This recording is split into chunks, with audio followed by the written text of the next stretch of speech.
جو لوگ حارث رؤف کو لے کے آئے تھے ان کے لیے اور حارث رؤف کے لیے میں ایک چیز ڈونیٹ کرنا چاہتا ہوں اپنے ہاتھ میں سے.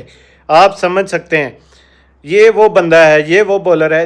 ایک تو آگا کی سمجھ نہیں آتی, پوری کی پوری ٹیم مینجمنٹ بیٹھی ہے, ان بدتمیزوں کو یہ سمجھ نہیں آتی کہ یہ وہ ٹپیا بالر ہے کہ جو یو ایس اے کے خلاف 15 رن ڈیفینڈ نہیں کر سکا تھا.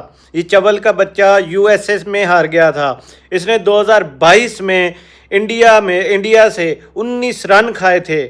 اس نے کوہلی سے 2 چھکے کھائے تھے. آپ لوگوں نے اس کو آخری اوور دے دیا, آپ لوگوں نے شہین سے پہلے کروا دیا. یہ آگا چول کا بچہ جو ہے, یہ اس نے ایک بھی اوور کروایا. اگر کوئی اوور نہیں بچا تھا تم نواز کو دے دیتے, تم خود دفع ہو جاتے, تم آگے آ جاتے. انہوں نے ذلیل کر کے رکھا ہوا ہے. انڈیا والے صحیح کہتے ہیں کہ یہ جو کرکٹ ہے ہماری, صحیح کر رہے ہیں, ان کو ٹرافی لینی نہیں چاہیے ان ذلیلوں کے ہاتھوں. ٹرافی بالکل ان سے نہیں لینی چاہیے, ان کا بنتا ہی نہیں ہے, ان کے اوپر بین لگ جانا چاہیے. ان کو سمجھ ہی نہیں آتی. مطلب ہر انسان ہوتا ہے کہ وہ غلطی ہوئی ہے وہ اگلی دفعہ سدھارے گا.